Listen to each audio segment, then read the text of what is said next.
A cocktail I called Kissed by a Rose. Basically, it's we take some limoncello and put it in your shaker. Doing about 1.5 ounces per cocktail. So then, because both of our moms are Italian, I added an Italian thing called Aperol, which we've used a lot. It's like a sort of like Campari, but lighter, but it's still really nice and like kind of a bitter foil to the sweetness of the limoncello. I'm going to add, this is called Peychaud's Bitters. It's sort of like an aromatic bitters like Angostura, but it's lighter, it's sweeter. Now for the rose component, this is really easy to find. It's called rose water. I think they sell it pretty much at every supermarket. So I'm going to add, it's really fragrant, smells just like roses. I'm just going to add a little bit, because a little bit goes a long way. So like a bar spoonful, a couple of dashes.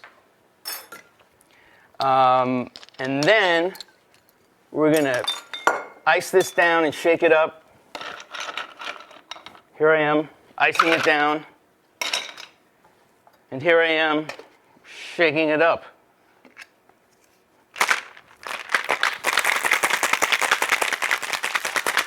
This is the most fun part for me.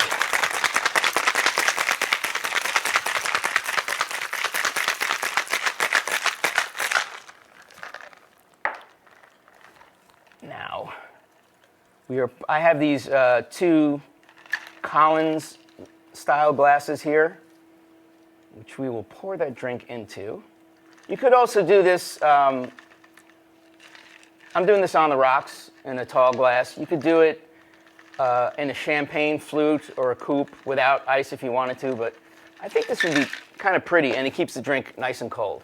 So then we're going to top this with not only champagne, but I figure since we're doing the rose thing, pink champagne would be a nice touch.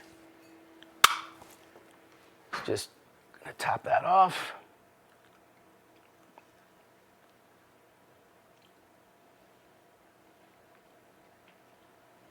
I think the moms are going to love this, hon.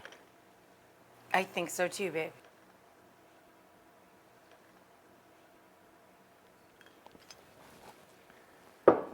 And then we got a couple of straws. And then Rachel, as you know, she always has edible flowers lying about. That looks good, huh? Oh, that's pretty. That's really pretty. Me did good, huh? Here, let's show the